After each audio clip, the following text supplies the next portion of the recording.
The things that everyone needs to remember about the Truck Cartel is that we didn't find the manufacturers guilty or the OEMs guilty of a cartel activity. They were found guilty by the European Commission.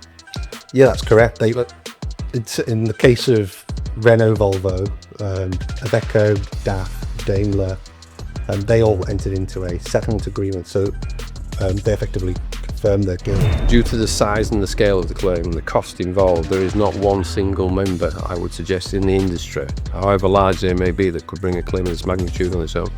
And it was to enable the entire industry, members and non-members, so it's not just an exclusive for members only of the RHA, to actually get compensation they're entitled to. There'll always be that behind the scenes stuff and, certain side deals, as I would describe it, but genuine deals done, with some of the key players in the industry, and there'd always be that negative messaging back into the industry where this is going nowhere, you won't get settlements on this, and I was aware that those conversations were happening. I think I'm okay to say this, Richard, but kick me if not, our door is open to have settlement discussions. Most of these cases do settle at some point, and as we've already discussed, we're not establishing guilt here. But the one thing I can show everybody is that, we started this 7.5 years ago.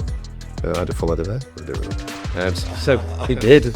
You did actually. No, he had a full head of hair. We started this 7.5 years ago, and we expect this will conclude in the next 12 to 18 months. So, Stephen, on the assumption that the case goes all the way through to trial, when might operators actually see some compensation? Welcome to Roadway, the podcast.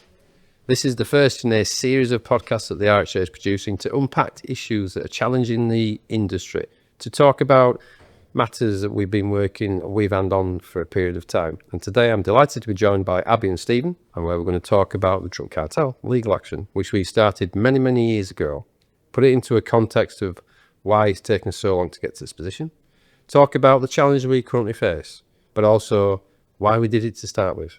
So, Abby, over to you, because I know you've got a series of questions to ask us, and let's begin. Thank you. So, Stephen, before we dive into the detail, can you give us a sense of what first brought this case to light? Yeah, sure.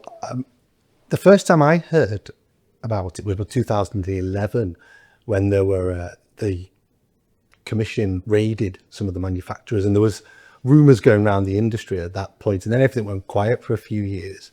And then it really came to light in 2016, towards the end of 2016, which was after the manufacturers had entered into a settlement decision and rumours started to be spread that they'd effectively agreed to pay a fine. And so at that point in time, we were being contacted by operators, and certainly the RHA were being contacted by their members, many of whom were very frustrated about this, certainly about the time that the cartel had taken place, because it took place between 1997 all the way through to 2011. And so there was a lot of frustration in the industry. And so at that point, we were speaking with operators and speaking with the RHA, and the RHA board decided it ought to do something about it because it represents its members, it represents the industry. And so I don't know if you want to chip in there, Richard. No, I think it's a really good question, Abby, because this is a low margin industry that we operate in typically, so 5% is a good return. And, one of the key points from our perspective as a trade association, and our job is to inform and be informed and support and represent the industry, but it's also to do the right thing, and one of the things that everyone needs to remember about the Truck Cartel is that we didn't find the manufacturers guilty or the OEMs guilty of a cartel activity. They were found guilty by the European Commission. Yeah, that's correct. It's in the case of Renault, Volvo, Iveco, DAF, Daimler, they all entered into a settlement agreement. So they effectively confirmed their guilt by settling. It was only Scania that didn't. And of course, Scania are partly owned by the same company that owns MAN. And then they were found guilty, from memory, a record fine at the time by the EU, which was 3.2 billion, which has subsequently gone up by another 800 million euros, because Scania were then brought into the judgment. So, we're talking about bringing compensation which the industry is entitled to, and this is what members of this industry are generally entitled to. So we're not trying people, we're not saying people are guilty, we're not saying what's right and wrong. We are saying a cartelistic, if that's the right expression, activity occurred in this 14-year period, with obviously a run-off and the run-up, probably, and we want compensation for those operators that were affected during the time for buying, you forgot this bit, new and used trucks. So it's not just about the new trucks, but I'm sure Abby's going to come on to that. So Thank you both. So, Richard, how did the RHA decide to take on a collective claim for the industry? it was, I mean, it's difficult for me to answer that question from its origin because I actually joined the RHA once they decided to take on the claim. But obviously, as Steven said, the history was really, and the members were asking for it. You know, there was obviously a light that had been shone in this area, and there was a concern that compensation was probably due. And, you know, the board of the RHA at the time spoke with a number of leading legal counsels as well as funders and investors when a decision was taken by the board that we should do this, you know, going forward. And it was at the time when the board started the claim, it was always going to be on an opt-in, which we'll talk about later on. And there was funding made available, which allowed them to go and recruit myself from the industry. So I come from the industry, not particularly from within the RHA. And at peak, we had 25 people that we brought in to support building the book, as we called it. But again, I'm sure we'll come back to the expression building the book at some point. So it was the right thing to do, to summarise. Yeah, I think that's right. I was involved in the process at the time. And I think fundamentally the board took the view that members wouldn't be able to access justice because of the size of the cartel, the size of the claim, and the size of bringing a legal action. Most members couldn't actually bring a legal action on their own. And so the RHA board said, well, okay, this is what we are here to do. And they made the decision to... I think it's a really, really important point, actually. Obviously, it's the right thing to do is, due to the size and the scale of the claim and the cost involved, there is not one single member, I would suggest, in the industry, however large they may be, that could bring a claim of this magnitude on its own. You know, and it was to enable the entire industry, members and non-members. So it's not just an exclusive for members only of the RHA to actually get compensation they're entitled to. And as you quite rightly said, Stephen, the type of action we've brought, and it's one of the reasons why we've been at this for 7-8 years now, you know, which I'm sure we'll talk about as well, demonstrates that. You know, it is precedent-setting case. Nobody had done this before. Certainly no trade association has done this before on the scale and the size to what the RHA has done. So yes, it was the right thing to do, but it was to give access to justice and to compensation to the industry as well as the RHA membership. Anything to add? No, that's pretty succinct. Thank you. Just going back to sort of grassroots, so for those who aren't familiar, what exactly is the Truck Cartel Claim about? You go first, Stephen, I'll put it to operational speak afterwards. So in its shortest form, it is about price fixing by the major European truck manufacturers. Between 1997 and 2011, the truck manufacturers were found to have agreed prices between themselves. There's other elements, including delaying bringing in emission technologies, etc., for all the Euro standards. But I think fundamentally it's to do with price fixing.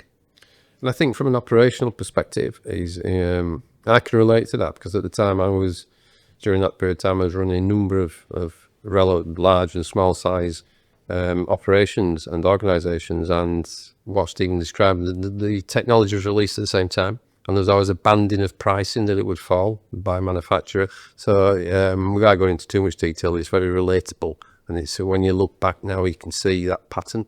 Just quickly, Stephen, how unusual is a case of this scale in the transport sector? Very unusual. Precedent setting. It's definitely precedent. Yeah, definitely precedent setting. I mean, I just think in terms of the transport sector, you know, I can't recall a case of this size or this magnitude. And I've certainly, you know, I've been in the legal industry and the transport industry for a long time, and there's nothing that comes close, really. So I think, as Richard said before, this is a precedent-setting case. It's the first of its kind. It's the first ever opt-in action brought. So I think there was 2 cases that were brought shortly before, completely unrelated to the transport industry, and they were both opt-out, which is largely aimed at consumers. One of which is the Merrick to MasterCard case, which we might come on to talk about. And the other one was to do with mobility scooters, which never got any traction, really. So this was the first big case that's brought on an opt-in basis. And for those that aren't familiar with the terms opt-in and opt-out, what's the difference? Do you want me to answer? Do you answer it? Yeah, so opt-in means that you take positive steps to be part of a claim. Opt-out means that you're part of the claim unless you take positive steps to opt out of the PEP. So operationally put, and now is because again it's quite a good example, you know, where I always describe Steve and I'll give you the legal context and I'll put it into operational context because it's a very legal focused case, as you can imagine, because it's precedent setting. So the RHA is the first organisation under the Competitions Appeal Tribunal to be granted the collective proceedings order or the CPO. Okay, and it's taken us 8 years to get there, and we took a purpose decision to do it on an opt-in. Now, an opt-in means that you physically have to sign up to the claim, so we can't act on your behalf, which basically an opt-out means. So, you know, and you'll see some that are in the press at the minute, where there's some large opt-outs that Stephen's referred to. But an opt-in means you've got to sign, in this case, a 29-page document. Yes. This is the litigation funding agreement, and also positively confirm after the CPO that you still wish to carry on with the case. Now, we had 17,459 hauliers sign up to the case in the initial state, which was over a 3 to 4 year period where we'd go around the country and we'd explain the detail and we'd physically get them to sign a piece of paper, or from a digital perspective to sign a piece of paper. So the difference between the two is you have to give me your consent. So yes, I want you to act on your behalf, whereas the other one is we assume we act on, and as Stephen says, opt-outs are typically consumer because it's so wide and so broad. But the RHA wanted to make sure that any damages it was awarded went back to the people that were entitled to it. So that's another reason, again, why we do it on an opt-in, because when we have settled this, we'll be able to go to you, Steven Meyerhoff Haulage, and say, there's your 5 trucks worth of compensation, boom. Whereas on an opt-out, it would have been a bit more hit and miss, I think, I'm fair to say. Yep. Thank you. So that's a bit about the background and overview. Let's talk about how the case has actually progressed since we started. Stephen, the case has been running for several years now. Why is it taking so long? Good question. So I think, as Richard touched upon before, it's precedent setting. And so the regime was set up in 2015 and we were one of the first cases to be brought under it. And so as a result of that, we've seen a number of legal challenges from, in our case, the truck manufacturers, because they're the defendants, on various points to get to where we are now, which is effectively we've just been certified, granted the CPO, which is a very early stage. And you and I have had many discussions about this, but it was something originally that the tribunal envisaged doing within 3 months of actually having the case issued. And Is it worth explaining what the CPO, the collective proceeding order, actually is in my terms, i.e. layperson's terms? Yes, I mean, you want to go first? No, you do it legally. Okay, so a collective proceedings order is an order that grants a class representative, so in this case, that's the RHA, the ability to represent those who are within the definition of the class. The definition of the class in our case is new or used trucks, purchased or leased between 1997 and 2014 for new trucks, or 2015 for used trucks. I should also add they need to be over 6 tons as well. So that's our class definition. The RHA represents anybody who opts in. So in an opt-out case, the RHA would represent everybody who had bought one of those trucks that falls within that definition. But in our case, they need to opt in as well. So that is the order. So the order is granted to the RHA, and the RHA will proceed and they will manage the case on behalf of all the operators. And I think just to add from a CPO perspective, it is the first one that's been granted. So it's precedent setting. So everybody that follows, there's a framework now for them to follow, because they can learn from our challenges and from the challenges that have come back from the manufacturers. And that's one of the reasons why it's taken so long. And so I think we set, and Stephen will correct me, 2, maybe 3 precedents in this case, you know. And that drives in time, it drives in cost. And for every day that we run, it's less compensation that will go back to the truck manufacturers. It will go back from the truck manufacturers to the claimants for obvious reasons.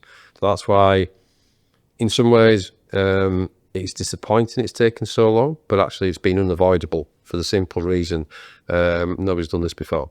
You know, and it's something that going forward on this type of class action, there'll be in 20 years' time, there are many case studies about the RHA versus the OEMs. But, you know, that's no satisfaction for the claimants that have been waiting 7.5 years for a reasonable settlement. So that's talked about how long we've been running and a brief bit about what stage we're at now. Richard, can you give us a sense of what's happened behind the scenes, the scale of evidence and data that's been involved? So just going back to, the CPO, and one of the key things from the CPO is, that I don't think you did mention, Stephen, is there was 2, possibly 3 people vying for the CPO. So only one person could be a class representative. And for the first 3 years of the case, it was ourselves and certainly another 2 that dropped down to 1. So it was about 2 people, going to court to ask for the CPO. The one that didn't succeed, they fell out probably about 2 years ago, because I think there was the not to have adequate funding in place, and that was very much an opt-out, so it wasn't relevant. And indeed, by the clue in the title, we are representative of the industry. We are the trade body. They weren't. They were a bunch of investors and commercial people that had a front of people that worked in the industry. So there's a subtle difference between our 2. So in terms of the data that's been collected, the initial book had a size of 17,459 hauliers that had signed up to it. Each one of those had to produce sign an LFA. So there was that process going in the background. From a engagement perspective, and one of the biggest challenges that we've probably had, and we learned a great deal from this, was engagement with the industry. So this industry, by definition, 85% are less than 15 trucks. So it's a small SME type industry makeup. The large corporates, and the middle-sized businesses, they were reasonably easy to contact. So we have a number for an FD, we have a number for an MD, we have a number for their legal team. We can make contact and explain to them what the LFA is and the context of what we're doing. Whereas the majority of the industry, we were going to them literally and saying, you can get some compensation, it's not going to cost you anything, you don't have to really do anything, and we've got a big insurance blanket that protects you against any costs awarded. So it was a bit like, I was described as a second-hand car salesperson going around, because we were always giving people too good an offer to refuse. And this industry, like most industries, being challenging, in some cases it took 2 or 3 goes for them to actually believe we were credible. They knew we were credible because we're the RHA, but actually to believe they didn't have to do really anything to join it. And we built our system around that. It was a very manual system to start with. So we're going back 8 years now. So it was spreadsheets. And Red, who joined us, coordinated that to build the book. And then when we actually got into the actual CPO stage, we moved to 2 platforms that are, one from a security perspective and one from a legal perspective, which automated the process more and allowed us to gather the detail, particularly around PSA. So I don't know if you want to talk about PSA and after the CPO, what we were required to do from a validation perspective. Yeah, certainly. So as you've just mentioned, there's been a lot of change during that 8-year period. There's been a lot of technology that's been brought into the regime. And one of the, including case management platforms and data analysts, and PSA, Punter Southall Analytics are one of our business partners, and they have been tasked with effectively matching data. And I think you asked about the sort of the length and breadth of the data. There are hundreds of thousands of data points. As a lawyer, it's sort of way beyond my technical expertise about how they actually go about doing it. But it really is quite a detailed and forensic process of how we've actually gone about trying to obtain the details from each operator about which trucks they were operating, which period, which we knew, which we used, how long they were owned for, that sort of information. It's really quite detailed. And to give you some ideas, because this is something we've been working on for the last 8 months. The key thing for us is the VIN number.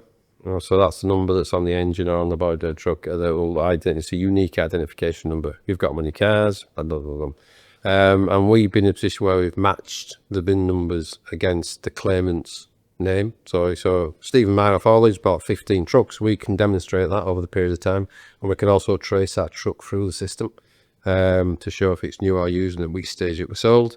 One of the biggest challenges going into accessing data was around the cherished plates or the private plates, which a lot of people in the industry do because they're proud of the trucks. So you'll tend to see hauliers, particularly with 4 or 5 trucks, they'll have the sequential number plates on them. That took the involvement of DVSA to support us do that. DVLA I was getting mixed up, to give us that information, and it just adds time to the process. But we've had a lot of support from across industry, and we've got really clear data, and there's over 200,000 trucks involved in this claim, which makes it significant. I think it's the largest in Europe. The largest in Europe, if not the world. Yeah, definitely. Global domination. Thanks. So with all this data involved, Stephen, what's the response been like from the operators as the case has progressed? I think it's been, I say mixed. I think ultimately you have to sort of come back to Richard's point that a lot of the businesses are, small SMEs, and so they're often out driving trucks or dealing with a real issue on a day-to-day basis. So we've had to, sort of credit to Red for doing this really, and her team, that we've had to contact them on several occasions to actually get them to provide us with the details so that we can access the information. On the whole, it's been it's been good. There are some who are quicker than others, but I think that's it's perfectly natural when you're dealing with 11,000 plus businesses. I mean, I think, just if I might add to that, from a truck manufacturer's perspective, I've been quite open about this, and I understand that, because if I put myself in their position, we have to run this 2 generations ago in the working generation. So this started in 97, which is, my definition is every 15 years a generation. So it's nearly 30 years ago now. So the people that are dealing with it today, have probably not got the context of what happened. And I understand that. So if you put yourself in their position, you're going to challenge it really hard. You're going to come back and, try and, particularly in a precedent-setting case, try and wear us out from a financial attrition perspective, from a loss of interest perspective, from we'll just go away perspective. And the one thing that I'm really proud that we haven't done, and we've been supported by our investors on this to enable us to do, is that we've carried on. And we have sufficient funding in place now, to take it to trial if that's where we need to be. But unfortunately, for me, one of the, not saddest, that's probably the wrong expression, disappointing moments in the case is when DAF stood up in court and said they wish to settle. That's 12 months ago now. And then 3 weeks later, they put an appeal in. So they know that just drives in costs, that drives in challenges, and that slows it down.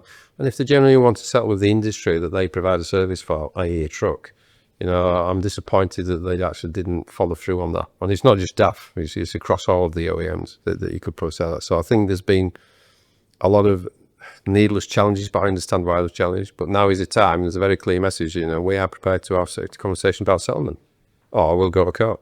And let's do it as quick as we can, as most cost effective as we can, so the maximum benefit goes back, as I always say to my chairman, because obviously my chairman is a claimant as well, but to the industry. Yeah, I agree with that. I'm not surprised at the tactics or the approach. It's pretty common, certainly in what we'd describe as David versus Goliath cases, that Goliath uses all the resources that they have available, and certainly this regime being new and precedent setting, it was the opportunities were rife to challenge, and we've been obviously up to the Supreme Court on the litigation funding. I think that's probably an interesting point to draw out. So we've not just been defining, the Competition Appeal Tribunal was established in 2012, give or take. Well, this regime was 2015, but it'd been running for a few years before. But yeah, this regime started in 2015.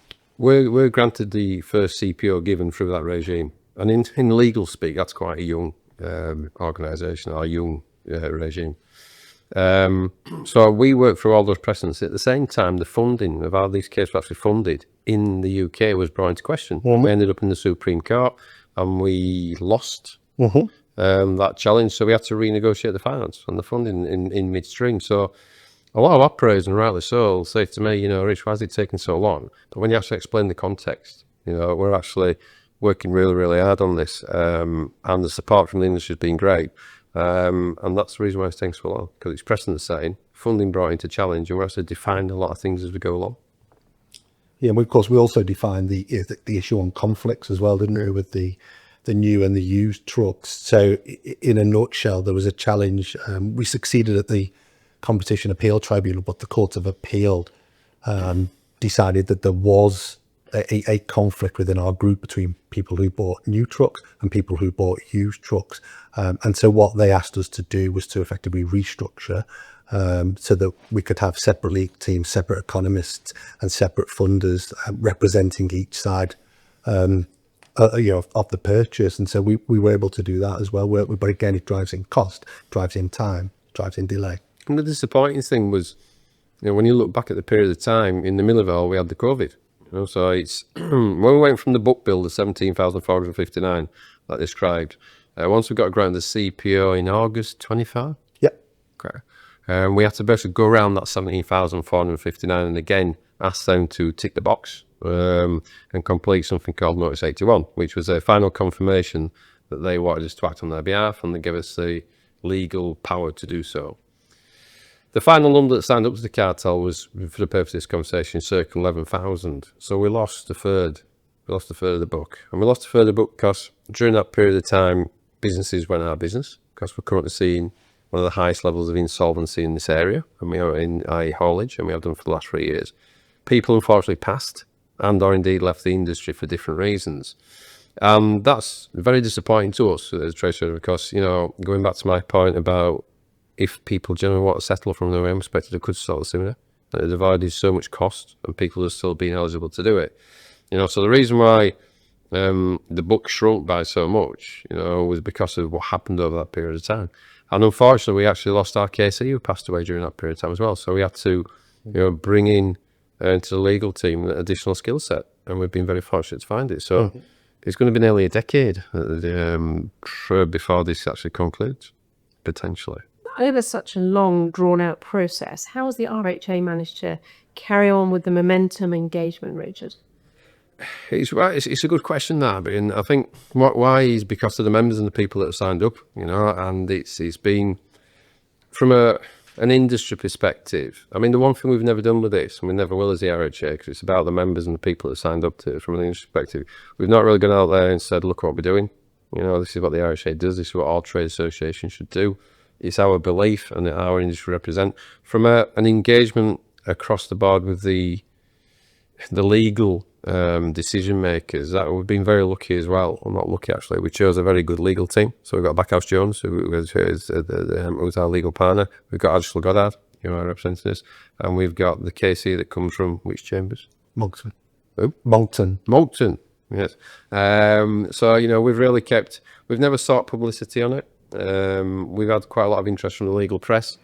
The trades press, not so much, because obviously they are supported and sponsored a lot by the OEMs. So I wouldn't have expected them to run a centre-praise spread on, the next steps of the cartel activity. In fairness to them, they have reported our progression as we've gone through it. But it's been quite an isolated place to be, bringing this action in that respect. So it sounds like persistence has been key. But let's talk a bit more about the challenges. So you've already mentioned a bit about the manufacturers fighting back. Can you give an example of that, Steven? I think the litigation funding agreement or challenge, I guess that's a really pertinent one, because it ended up in the Supreme Court, which overturned both the CAT's decision and the Court of Appeals decision that found in our favour, and it created chaos in the entire market on a global scale. And the decision now it's now known as Packard, which is in effect DAF, so American owner, that challenged it. And the challenge in a nutshell was that litigation funding agreements are damages-based agreements, and the way in which the litigation funding agreements were drafted was not consistent or was not compliant with the damage-based agreement regulations. And the Supreme Court found that was correct. It needed certain amendments to be made in order to bring it into line. And so as a result of that, virtually every litigation funding agreement in the UK needed renegotiating. It wasn't just unique to the RHA's case. This was across the entire regime, and it had ramifications across the globe. So it was a really... Everybody's glazed over from what you described. Just to say, we'll just try and, if we may, Abby, just unpack that a little bit into operational speak. So, and I know I was sat in court when all this happened. No. You see, I actually was quite interested, but it was at a moment in time, and it was 4 years ago. Is it because it was deemed that the agreement at the time was unfair to the claimant, and it was all loaded too much on the side of the investors, and that's why we had to renegotiate and drop the percentage? So we're having the cake and eat it. I mean, that might be controversial when you say, is it because... Why was it, in your opinion, Yeah, I think personally, in my opinion, I didn't think it needed changing, which is why, and there's a lot of people, So is it more of a technical? I guess what I'm asking. it was More a technical question. It was a which technical actually- question. Yeah. So it's just to slow us down. Yeah, because in reality, I don't think it was ever envisaged the litigation funding agreements would be captured by these regulations, and they were sort of captured inadvertently. And one of the Supreme Court judges effectively said that. Yeah. And so I know that certainly shortly afterwards, the government at the time vowed to overturn it and effectively legislate for it, but obviously. We changed governments at that during that period, so that never made it through. And since then, there's been a review. In fact, we had a discussion about it the other week, didn't we?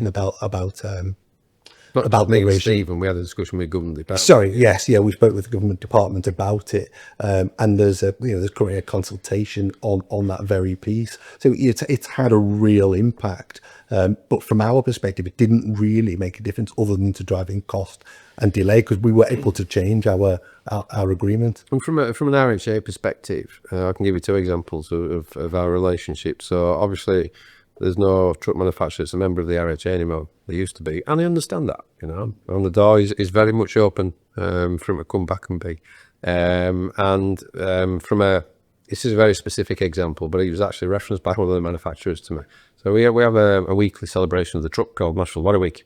And it's really to bring to the forefront of the country, remind them through our PR and social media the importance of the truck, and how this industry is the golden thread that runs through every key sector of the economy and local communities. And one of the OEMs, which unless Steven says you can name, gave us a truck every year free of charge. And they did, in fairness, 4 years into the Truck Cartel legal action, and 2 years ago they pulled it. So I would suggest, and this is my comment, I think that's a little bit childish. We're trying to work together towards resolving a very serious matter, but just support the industry. And I'll also counter that by saying we do have good working relationships with some of the other truck manufacturers, where we were supported by one of the other manufacturers last year on the National Lorry Week, and will be this year. I think we just need to rise above that and just say, look, there's 200,000 trucks, 11,000 hauliers, the biggest claim of its type.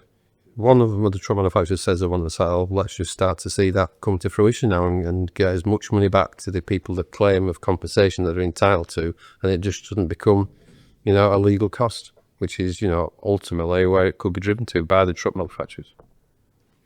That's great, Richard. Were there any other obstacles driven by the manufacturers? I think there would always be, and that, again, going back to if I was a truck manufacturer, some business person, as much as a trade association person, there'll always be that behind the scenes stuff, and certain side deals, as I would describe it, but genuine deals done, with some of the key players in the industry, and there'd always be that negative messaging back into the industry, where this is going nowhere, you won't get settlements on this, and I was aware that those conversations were happening, but again, not that this is a game, but that's fair play. When you're fighting them ultimately, and this is a business process, and we want them to give us maximum compensation for the members of this claim and the members of the RHA, and they don't want to give it to us. So I expect them to come at us and to challenge, but by the same token, we will go to court. We have got the CPO. They have been found guilty. It's just a matter of time, and they know that. Yeah, I think sort of to add to that, I think. Where would we be but for the RHA bringing this action? So they were doing side deals back in 2016, 2017 with people. And so the fact that they're facing, their claim brought by the RHA is actually, brought this to relevance, brought this to life.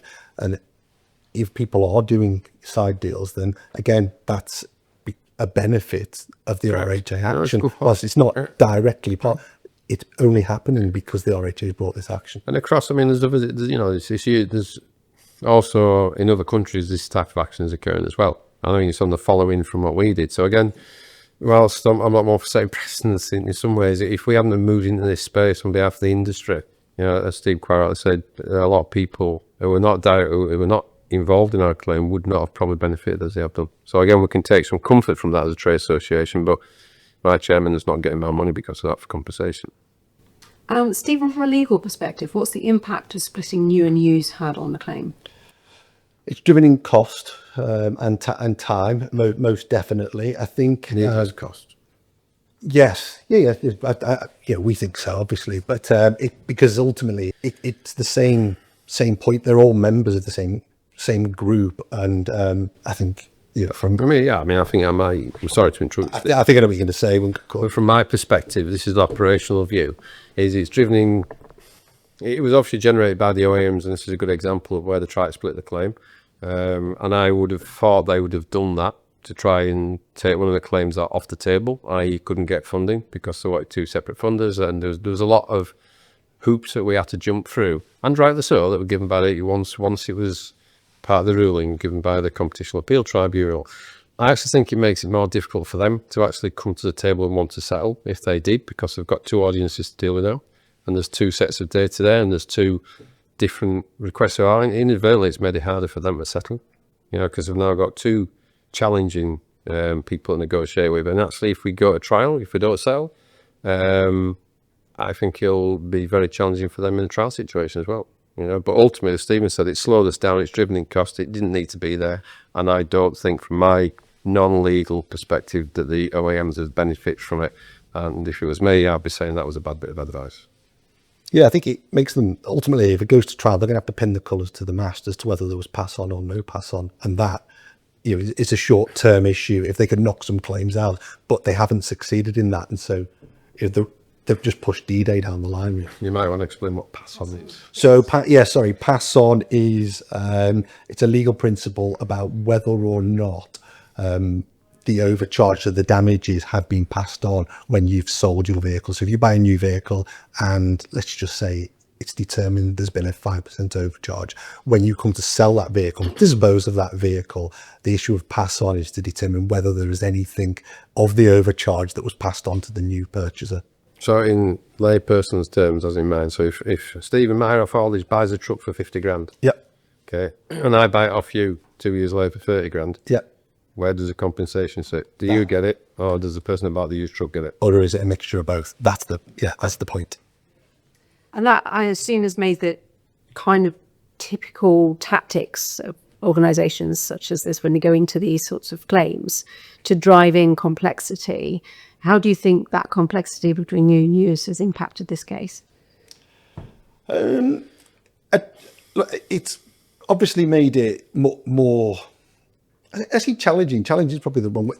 We have to deal in a certain format. So we've obviously set up information barriers. There was a whole host of hurdles that we had to implement to make sure that we were compliant with effectively what we told the tribunal that we would do. So it's definitely driven in cost. It's driven in some complexity from that perspective. Or from a discussion point of view, I mean, ultimately, we need to determine there's an overcharge. And once the overcharge has been determined, it's then what happens to it. And again, it might driving more cost down the back end, but that's cost ultimately the truck manufacturers will need to bear. I mean, I think time will tell that, if it was a genuine concern from manufacturers and they'll be part of their strategy. And again, I understand that because they will, if we get to a point where we negotiate, they will negotiate with the two parties. So we'll see. If they just come to us and said, oh, we're going to negotiate with one, well, then it was obviously a waste of time. And it was a attrition, time stalling, cost burning exercise from the truck manufacturers.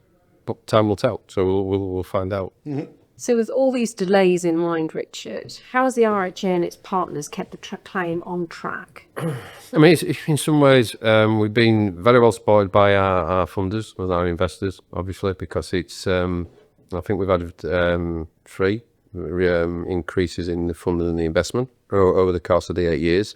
So we've got a lot of support from there. And we've also, they've never been onerous. They've just, they've looked at the business case and supported us as an investor and funder should, which is at arm's length. In terms of the day-to-day run of the case, we've obviously got myself and you that run it on a daily basis from an RHA perspective. We've got a subgroup set up within the board of directors who are there to give us answers and decisions when we need to give advice to the legal team on a day-to-day basis. We have a weekly meeting and a weekly review on where we are from a cartel perspective, and we have support from a company called Kennedy Cater, who was one of our teams from a cost perspective, and that ensures every cost we get, they will benchmark it to ensure we've got the best price. So by driving that behaviour, it's just managed as a business. So because every penny that we spend is a number of pennies not going back to the chairman. So it's important that what we do is cost effective, it's time bound, and is very clear. So from an RHA perspective, it's run like a business is a Truck Cartel Claim, because ultimately the shareholders in it are the 11,000 that are signed Notice 81, and my job is to get them the biggest dividend. Our job is to get them the biggest dividend that we can. Thank you. So with all of these hurdles, Steve, what does this actually mean for the operators who joined the claim? Obviously means justice delayed, because in an ideal world we'd have obtained access to justice for them now. So justice delayed is justice denied. The CAT chairman was actually quoted as saying that in one of their judgments. We're pushing as fast as we can, but we obviously have to make sure that the case is prepared properly from a legal perspective. I think I'm okay to say this, Richard, but kick me if not, our door is open to have settlement discussions. Most of these cases do settle at some point, and as we've already discussed, we're not establishing guilt here. I think, just sorry to interrupt you, I mean, the one, I think DAF stood in court in August 24 and said we want to settle. And I will name DAF because I don't think that behaviour was particularly good. And then after that, they went and, knowing that we had 12 weeks to sign Notice 81, so we had 12 weeks in essence to go back and get the 17,000 that had initially signed up over the previous 7 years to come back and give us a tick in the box. So we had doing 12 weeks, what had taken us 6-7 years to do. And during that period of time, they were actively writing to everybody saying, which is fair, that was allowed by the Competition Appeal Tribunal, saying, come and talk to us, we're going to make you an offer, but not until after Notice 81's closed. So straight away we've got that destabilisation factor going up. Now, obviously, the industry voted with its feet overwhelmingly, and I don't know if DAF made any settlements at that point. That's for them to know and for me to find out properly. So I think, from an OEM perspective and an engagement with the RHA, I would welcome a pragmatic conversation, but don't come with offers that are just going to drive in time and cost. Because if they come once and come with a good offer, and we'll respond to it. Don't keep coming with, if they decide to do with little offers or stringing it along or say we'll meet next year, next month. We just want this off the table and we want it dealt with, and I think they do as well. Well, I hope they do. Richard, I think that leads me very nicely on to what would be your message to operators who might be feeling frustrated by the slow pace? I understand that frustration totally, and it means very little, to you by me saying this is a precedent-setting case, that we've had probably 3 or 4 legal precedents that we've set. We've had the funding challenged. We've got the OEMs who are quite rightly, I understand, well, not rightly from my perspective, will come back and challenge us really hard. And I totally get the frustration, and mine and your job and your team, is to get the best settlement we can, and the longer this goes, the more costs will be driven in. But the one thing I can show everybody is that, we started this 7.5 years ago. I had a full head of hair. I didn't really. So he did. You did actually. No, he had a full head of hair. We started this 7.5 years ago, and we expect this will conclude in the next 12 to 18 months.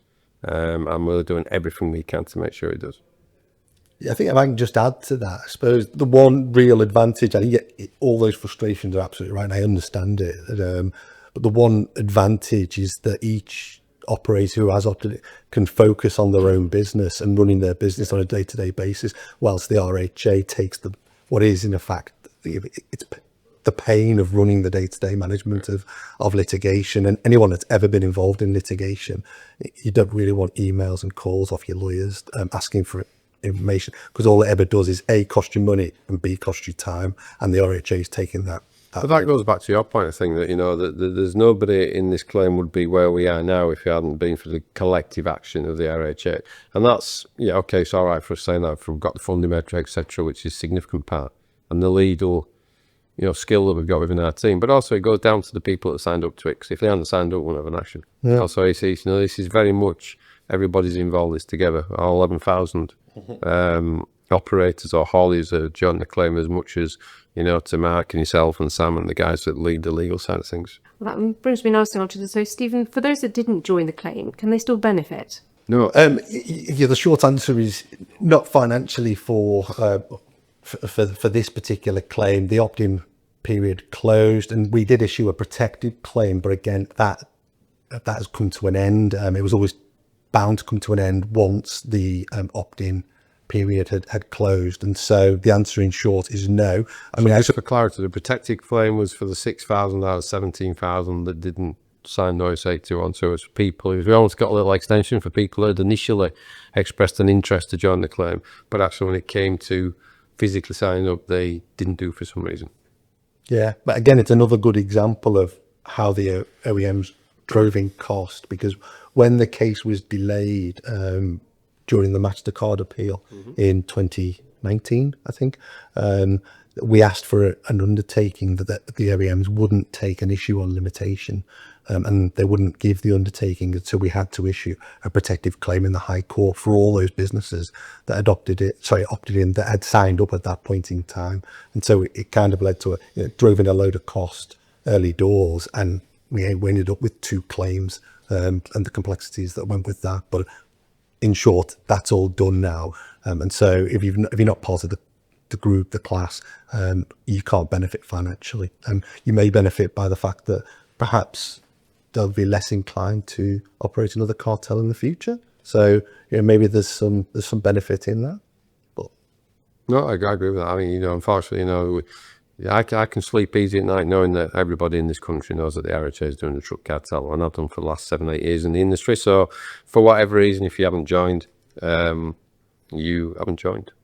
Thank you. So let's start looking ahead now. What's next for the claim, and what should operators expect over the coming months and years? So at this moment in time, we are in essence preparing to go to trial, or waiting for what they call the CMC, which is a case management conference. And at this case management conference, it's where all sides, so ourselves, the truck manufacturers, go in front of the CAT, the Competition Appeal Tribunal, and the CAT basically explains what they need to conduct the trial. So you need to go away and do this, and this, and disclosure on this, and this. And then we go away and engage with our economists, our specialists, and build our case for why we think it's that number. And then the OEMs go away and start to build their case to defend why it should be that number. And I'm sure the two are very different this moment in time. What we are hopeful of in between that period, because I think it's 85% or 95% of these types of cases settle, is, if the OEMs want to have a realistic conversation about settlement, we are very open to do so. But we are preparing for trial, we are focused on trial, and we hope that trial will be at some point next year, but we are still waiting for the CMC at this stage. Steve? yeah, I think we would hope for the CMC in this last quarter of this year, but it's possible it could slip into early next year, and then we'll obviously be pushing for trial as quickly as possible. The OEMs will do the polar opposite. They'll want a trial in 2030 at this rate, there'll be a number of key stages, as Richard said. So we'll have to go through the disclosure process, witness evidence, expert evidence, pre-trial reviews. We're kind of, if anyone's ever been involved in litigation, we're kind of at that beginning process where you get case directions all the way through to trial now. I mean, I think an interesting point to know, and I've alluded to it previously, is that if we were starting the claim now with somebody in a different area have done what we've done through the Competition Appeal Tribunal, we'd be probably about 5 years in front of where we are now, if that makes sense. Because a lot of it was about, laying the groundwork to be able to get to this point. So if we were starting this claim now, I would expect that, it'd be over by now. It certainly won't be 6, 7, 8 years, because if you remember the challenges that we've had and the Court of Appeal that we've been to, etc., they were 2 or 3 years of that 7 on its own. Yeah, well, I mean, there's cases that have been brought in the CAT, in the last couple of years that have gone through the system much quicker than us. I think that's what you're saying. Yeah. But it's once we said it better than me. Yeah, certainly an operational. So, Stephen, on the assumption that the case goes all the way through to trial, when might operators actually see some compensation? Is it on the day when it's actually boom, or what happens after? No, I think given the size of the claim, there'll obviously have to be an administration exercise, and there'll be undoubtedly have lawyers involved. So you'll want to make sure that you're paying the money to the right people, etc. So I think they'll I mean, again, that's something that's evolved during the 8-year period that we've been doing this. So that, yeah, the process of disbursement is known. Yeah. So if we get an award, let's say it's, £1 billion, or euros, well, £13, to disperse to the 11,000, you can imagine that's quite an administrative task. And then we'd have to make sure we're giving the 15 trucks to Steven Meyerhoff haulage, and he had his 15 trucks. So there's going to be, a 12-month period, I would imagine, before it won't be everybody gets it within 12 months. I'd imagine it's staggered and it's approached. But there's also a question of, depending on the type of settlement or the award, how it's apportioned to the type of trucks that people had as well. So there's quite a few questions to answer once we get the money. Yeah, that's right. There is quite a few complexities. But it's a nice problem to have if we get the money, obviously. And Richard, why is the RHA still fighting after all this time? It's a really easy answer. I'll say it's the right thing to do. This is what a trade association should do. We're here to inform and be informed, yes, and we're here to provide day-to-day service for our membership, lobbying campaign and stakeholders. But when the industry has been wrong to the extent we were in this case, the trade association's got to represent it. Simple as that. Nothing to add. It's a really good answer. I wholeheartedly endorse that. And looking at settlement, Stephen, what do you think is a fair settlement from your perspective? I think the starting point with settlements is it's a compromise, and so invariably with compromises, neither party is ever completely happy because it involves a discount on whatever the claim value might be, and equally from the truck manufacturer's perspective, it involves them paying more than they want to pay. So I think realistically, we're looking, I can see you smiling, look for a number. It's difficult to place a number on it, and obviously we don't particularly want to place a number on it during the course of a podcast. I think what we're looking at doing is maximising the return to operators, and during that process, we've actually got to make sure that we comply with all of the legal documentation, so that the funders due a return in accordance with the litigation funding agreement, insurers are due a return, lawyers are due a return. So there's a waterfall, and so we have to take that into account and make sure that we're maximising the money that goes back to the operators. I mean, that's all of an answer. Well, it's a hell of an answer without giving an answer, isn't it? No, obviously, the FD's asked for a number and you've just come out a load of words, which is she's an FD, and I'm a skill set. So I mean, I will give an answer to that from a MD, not the industry, sorry, the RHA's perspective. I mean, way back, we spent a lot of money on the methodology, which is one of the reasons why I got the CPO. Okay, we just didn't go up and say we've got 17,000 people and we think we've been wrong. We actually, and it was a significant number, and it was done by one of the world's leading experts in this area. And there's a document which I read it 3 times and didn't understand a word of it. It's by an economist, and this was fundamentally in us getting granted the CPO, because as part of the process, that economist was in the witness box. It was cross-examined for the best part of half a day. And it was during COVID as well, actually. Actually, we had to do it remotely, and it was one of the most impressive things that I've seen. And we produced a bit of work that at that time, 7 years ago, we believed that if a new truck with all these conditions in place, it could be as much as £6,000 per truck. That's what we said. And the industry is fully aware of that, and we can demonstrate why that was the case, at that moment in time. So in my mind, it's got to be, ideally, the truck manufacturers need to come with hundreds of millions. This is not a £50 million go away conversation for that reason, because the methodology won't move that far. So I can give a number because I'm the RHA. I understand why you can't. Yeah. So if the manufacturers were to come to the table, what would need to happen for an agreement to be acceptable? The process, I'll let Stephen, talk from leave. He was there to come to, let's say they come and I'll make numbers up now for the purpose of this podcast and for everybody. So let's say they came and offered 750 million. Okay. That would then be an offer, and we would take that to the board of directors. That would be myself and you, Abby, because we on a daily basis run the case. But there's 2 things that we can't do, really. One is to pull out of the case, withdraw from it without full board approval, and the other one is to agree a settlement. I think there's only 2, isn't it? Yeah, there's only 2. Everything else we do on a day-to-day basis.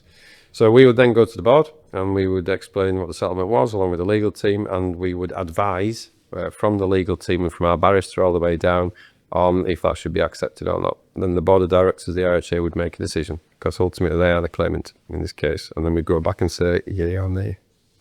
Is that? That's, yeah, absolutely spot on. So it's the RHA board of directors who will make the final decision. And how do you think this outcome could shape the way manufacturers behave in the future? You would hope that, and I think it's probably right that it will stop this sort of behaviour. There's a clear, it was designed to be a deterrent, so they've already been fined for it. But invariably, we know that when parties engage in cartel activities, that they have, they conducted research and algorithms, etc. So they know how much they're saving over what period of time, and so in reality, they'll know whether they've still made a net gain or a net loss. And so you would hope that now that this regime is in place, and it certainly, it's got a lot of legs very quickly, certainly post the Merrick's decision, which lowered the threshold for actually being granted a CPO. And so we've seen a lot of consumer claims in a lot of different fields, finance, technology, etc. And so there's a lot of big corporates facing these actions, and therefore you would hope that this would act as a deterrent. So fingers crossed, we see less of it, or we don't see it happen again in our lifetime. No, I agree with that. I think, just across any sector is, whilst, I don't try and make the RHR, we as a collective don't put ourselves out to be holier than thou in this area. You'd like to think that the awareness piece, it goes back to the other, if the manufacturer are doing settlements, the side deal is great, because, that means they're accepted and they're giving something back to the industry. So going forward, going back to what our trade associations are here to do, we have 6 very clear values, and all of those tie into that. It's our job to do this, and if we can make people up their game a little bit and, be conform to what creates a level playing field, well, that's a side product of it. And I think finally, Richard, what does success look like for the RHA and the wider industry? For the cartel, it's really to get as much from your chairman as I can. As I always promise him every day when I speak to him. So it's really to get as maximum compensation going back to the claimants in the context of what we've had to be through, what we've gone through to get that. Because, it's been a long journey. There's been a lot of barriers. And it's really making sure that when we accept the offer or the judgment is given, whichever, that it's the best position that we can be in. Stephen? Yeah, no, I echo that. Look, I think there's been a lot of success already, and I think there's a real success in just actually what the RHA has done in bringing this action. That's how you're talking about it. Yeah, and holding the manufacturers to account. I think there's a success in that. But I think from the for the members and for the operators that have signed up, it's about maximising that number, and we'll continue to do that by whatever means. There is only one organisation that could have brought this action, and it is the RHA, because we are the largest dedicated trade company in this area, and it was our job and duty to do so, I think, which is what the board recognised 8 years ago, long before we were part of the organisation. So we have to thank them for that vision as well, I think. It was very courageous. I think that really underlines why this case matters. It's beyond compensation. It's about standing up for fairness and accountability on all sides. So I'd like to just thank you both for spending some time. If you've got any closing comments you'd like to add, Stephen? No, nothing from me. I think it's been a really good session, and thank you for hosting and asking all the pertinent questions. No, thank you very much, Abby. It was good. I enjoyed that, and some very good questions there. And hopefully people listening to the podcast do as well. And thank you all. You've been listening to Roadway, the podcast.